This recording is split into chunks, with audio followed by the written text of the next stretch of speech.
Ready? Let's learn some math.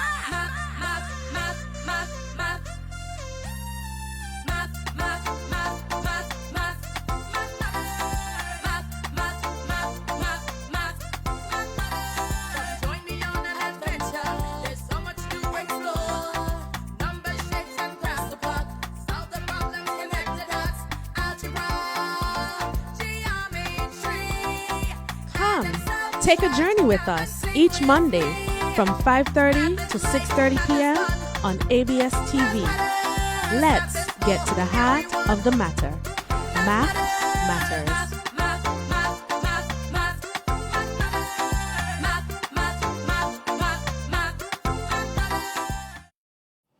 Welcome to Math Matters. This is our third episode, and today we'll be looking at algebra. Thank you for joining us today. But before we start algebra, let us look at the challenge from last week. The challenge solution for a rectangular fish tank, 30 centimeters by 15 centimeters by 17 centimeters is 1/3 full of water. What volume of water is needed to completely fill the fish tank? Let us do some calculations. Let us recap. The dimensions for the fish tank are 30 centimeters by 15 centimeters by 17 centimeters. Now, we know this shape is a cuboid, so we will be using the length times the width times the height, which is, again, 15 centimeters multiplied by 30 centimeters multiplied by 17 centimeters. The product of these three dimensions is 7,650 centimeters cubed. Remember, volume is always measured in cubed units. We have established that it is 1/3 full of water, and we want to know how much more is needed to completely fill the tank. So let's find a third of the complete volume of the cuboid. So a third of 7,650 centimeters cubed is equal to 2,550 centimeters cubed. Now we have established that 2,550 centimeters cubed is a third of the total volume of the fish tank. We will now have to calculate how much more is needed. To do so, we will have to find the difference between the third and the complete volume. So 7,650 centimeters cubed subtract 2,550 centimeters cubed, and the difference is 5,100 centimeters cubed. So, if you want to recheck, if you add the third and the difference, you will get the complete volume of 7,650. Just a reminder, remember, we will be issuing challenge questions every week, and be sure to participate. We will see you when we get back. Join me on an adventure. There's so much to explore. Numbers, shapes, and graphs to plot. Solve the problems, connect the dots. Algebra, geometry. Come, take a journey with us each Monday from 5:30 to 6:30 p.m. on ABS TV. Let's get to the heart of the matter. Math matters.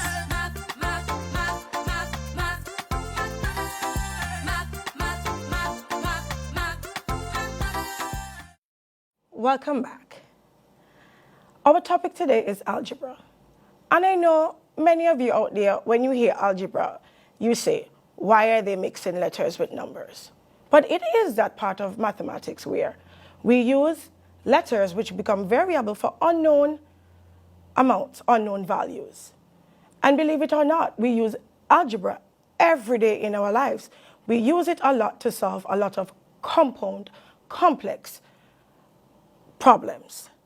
Now, let us look at a real-world example. A A pound of potato is sold for $4 per pound.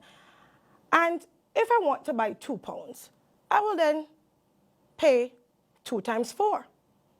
If I want to pay for 5 pounds, I will pay the product of 5 times 4, or 10 times 4.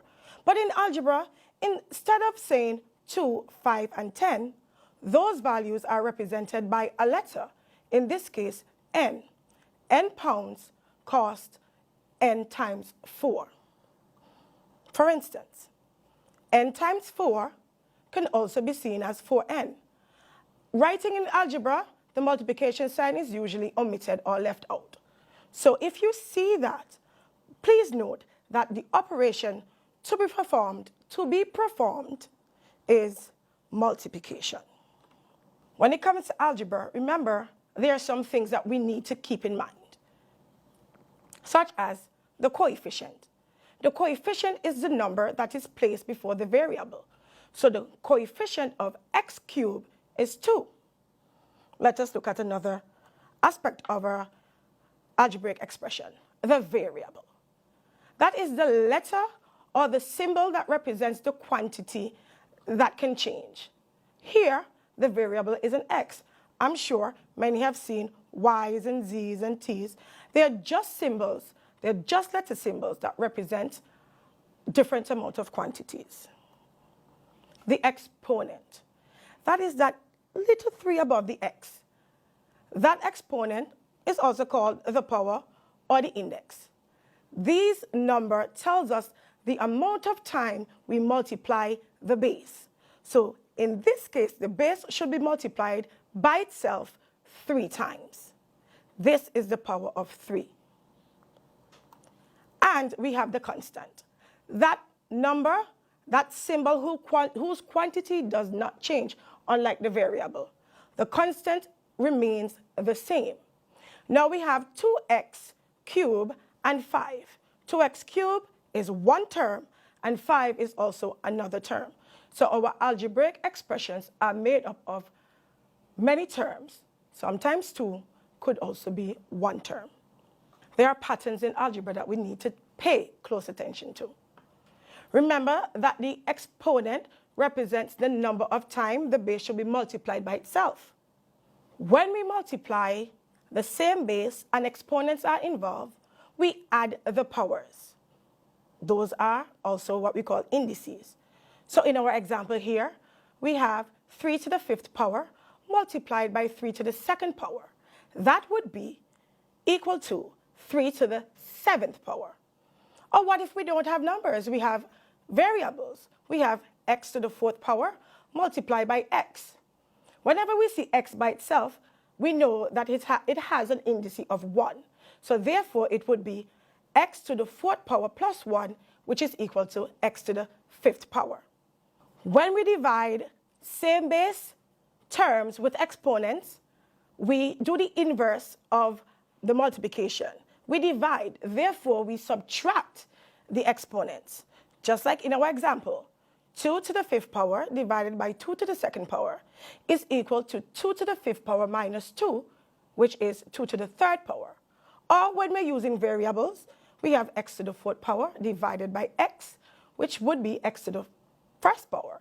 That is x to the 4th power minus 1, which equals to x to the 3rd power. And we need to keep those in mind, for we will need them when we factorize. Side note, any number raised to the power of 0 is equal to 1. Our example is 2020 raised to the power of 0 is equal to 1.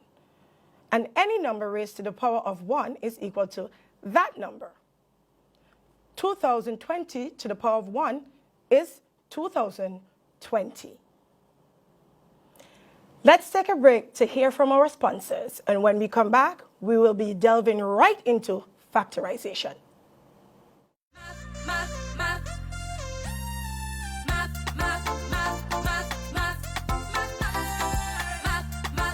Take a journey with us each Monday from 5:30 to 6:30 p.m. on ABS TV. Let's get to the heart of the matter. Math matters. Geometry, add and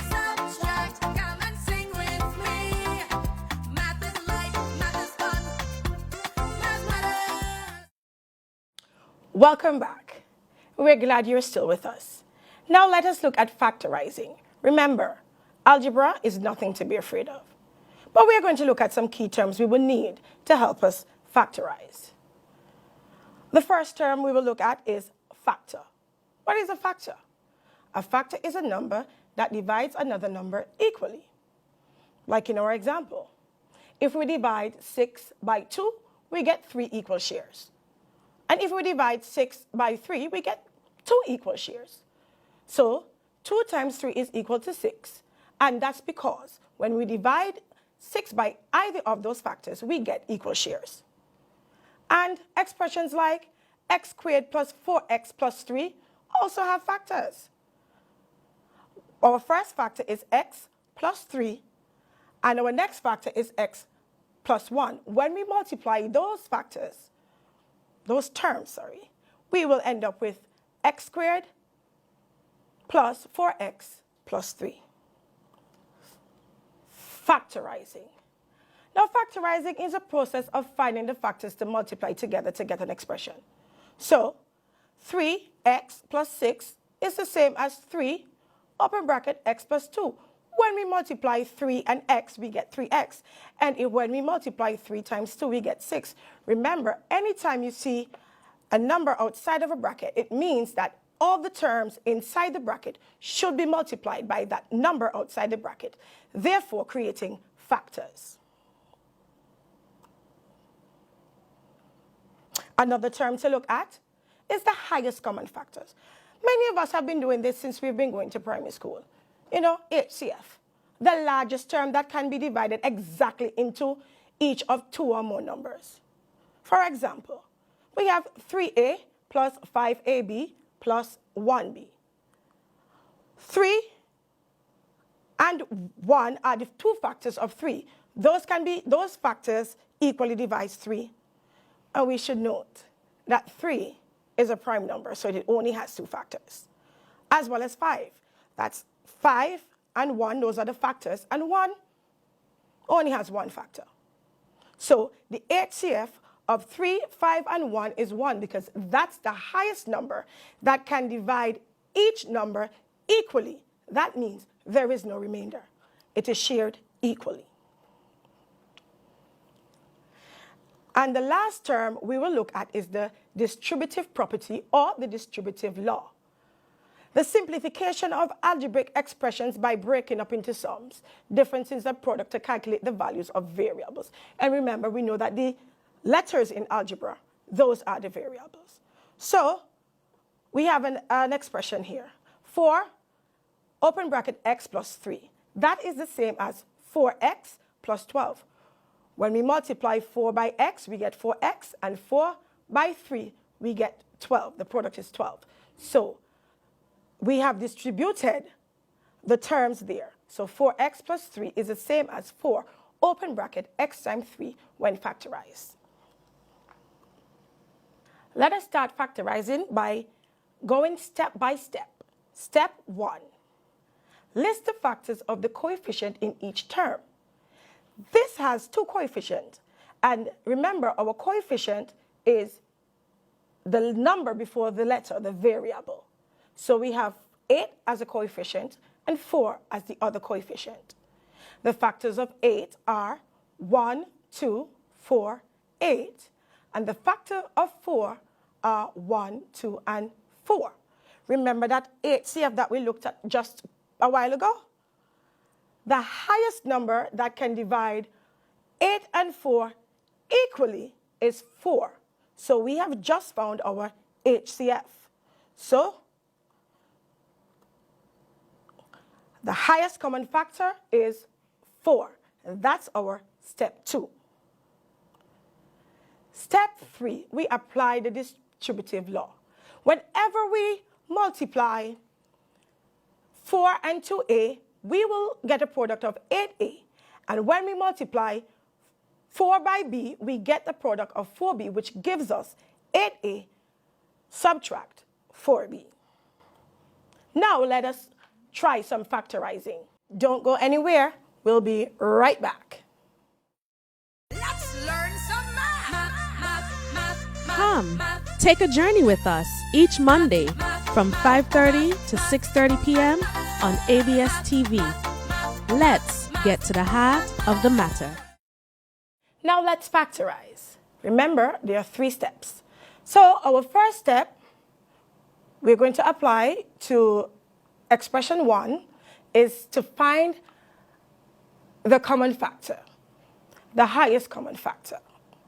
And though we don't have any numbers, we can still find the highest common factor with these terms. We have px plus py plus pz. If we look at each term, we will realize that each of them has a p. Now, remember, we always multiply what's on the outside of the bracket by what's on the inside. So what goes on the inside? In order to do that, let us see. We have px, and we know our factor is p. If we divide px by p, we cancel out the p's and we have x, so the x goes here. And we can do the same for pz and py. So that will leave us with a y and a z. When we multiply all that's inside the bracket by what's outside, we will get px plus py plus pz. Factorization, we did our first one. Let's try number 2. We have the expression 4p plus 2pr plus 6pz. Here we have coefficients in our terms. Now, a coefficient helps us to know what's the number, but we also have variables that are common, that has commonality as well. So, what's the HCF of 4p, 2pr, and 6p? Each of the terms has a p, and they have a coefficient of 2, 4, and 6. What's the highest factor that can divide 2, 4, and 6? That would be 2. So our highest common factor would be 2p. Now, just like before, to find what goes in the bracket, we divide our terms by 2p. So on a side note, we have 4p, and we know we have 2p as our factor, and we know that 4 divided by 2, or 2 into 4, is 2. But since we already have a p outside, and we see here that our p's are cancelled, we only need to write the 2. Plus 2pr. 2pr. Keeping the same rule, our 2p cancel out our 2p's, we only left with r. And we can follow that for the 6. So we know that 2p into 6pz would be 3z, because our 2p will cancel out, our p's will cancel out our p, and 6 divided by 2 gives us 3. So we end up with 3z. Another factorization is completed. So let us now factorize expression 3. Here we have coefficients, variables, and indices in this expression. What's the highest common factor, since they both don't have coefficients again? But they both have y. Remember, when we talk about exponents, it's the amount of time we multiply the number of variable by itself. So if we expand this expression, it would be 4 times y times y times z. And that would be subtracted by y times y times y, which is y cubed, or y to the 3rd power. Now, what's the highest common factor they have? Both term has 2 y's. And when we multiply a y by itself, we make squares. So our highest common factor would be y squared. So what is left to put in the bracket? We have a 4 and a z. So 4z goes into the bracket, subtracted by Why? Because we only have one y remaining. When we multiply what's in the bracket by what's outside the bracket, we will get 4y squared z subtract y to the third power y cubed. Now we're going to take a break and we will be hearing from our sponsors. When we come back, we will be finding the difference of two squares as we continue factorization in algebra. Join me on an adventure. There's so much to explore. Numbers, shapes, and graphs apart. Solve the problems, connect the dots. Algebra, geometry. Come, take a journey with us each Monday from 5:30 to 6:30 p.m. on ABS TV. Let's get to the heart of the matter. Math matters.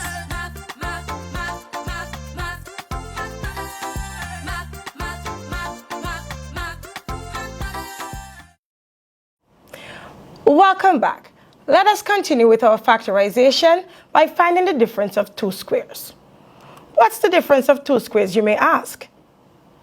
The difference of two squares is a type of quadratic factorization used when an algebraic expression is made up of a squared term subtracted from another squared term.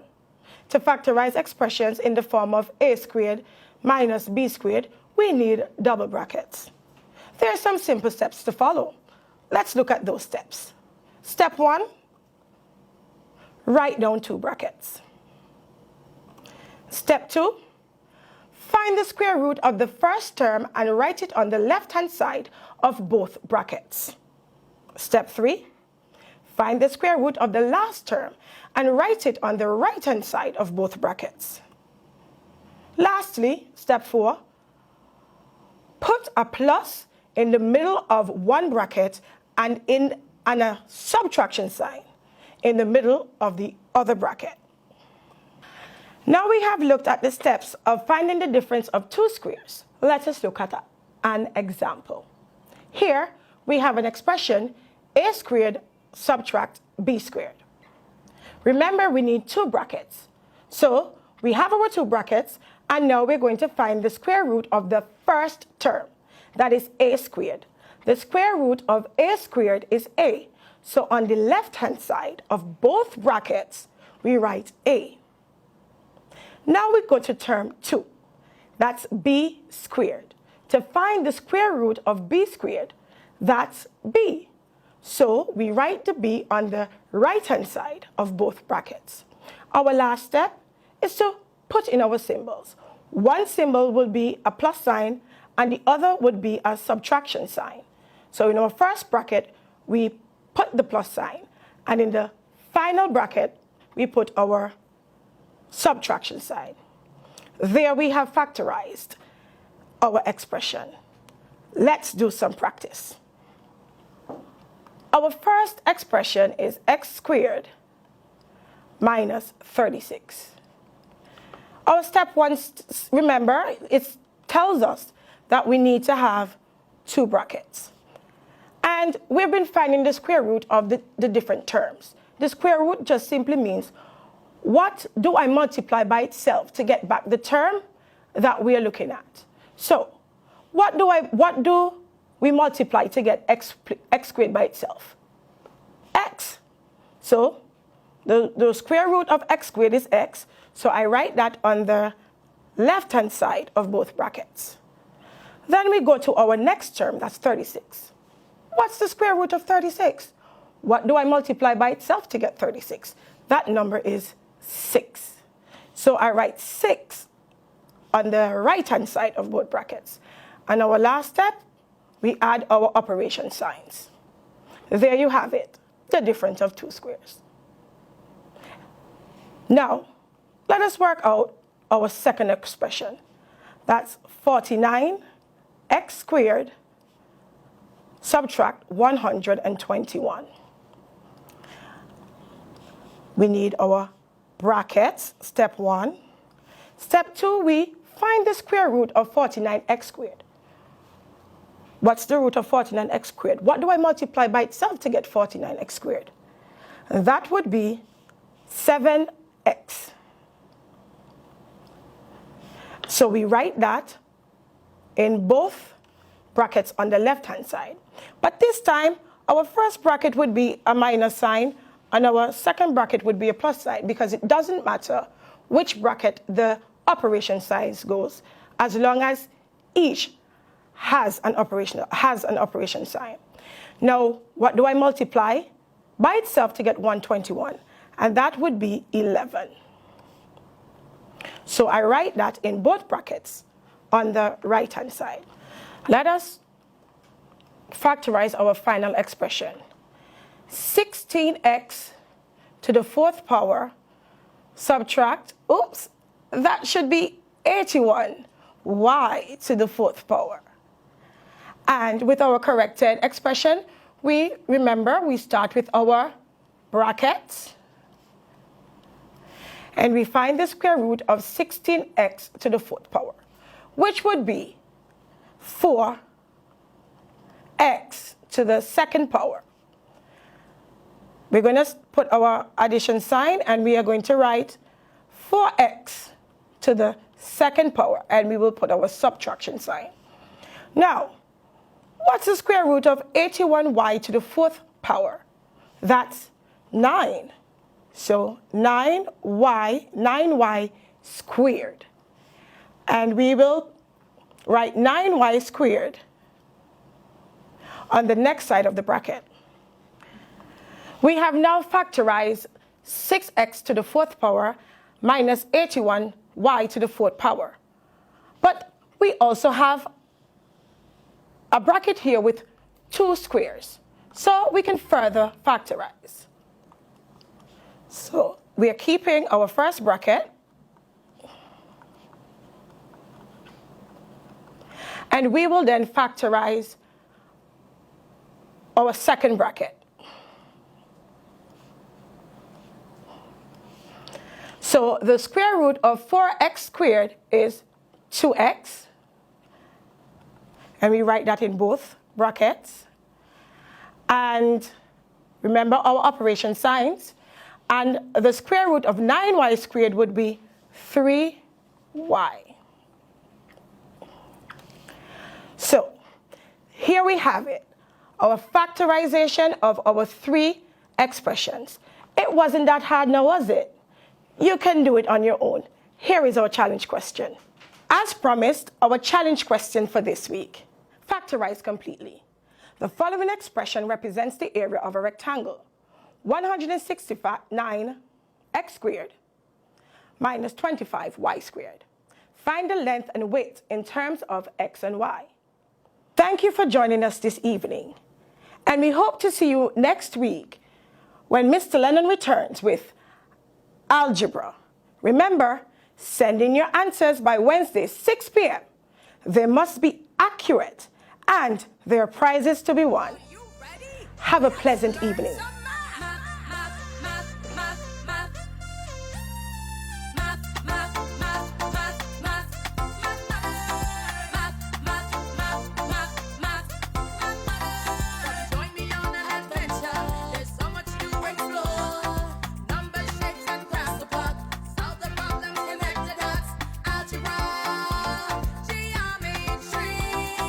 Come, take a journey with us each Monday from 5:30 to 6:30 p.m. on ABS TV. Let's get to the heart of the matter. Math matters.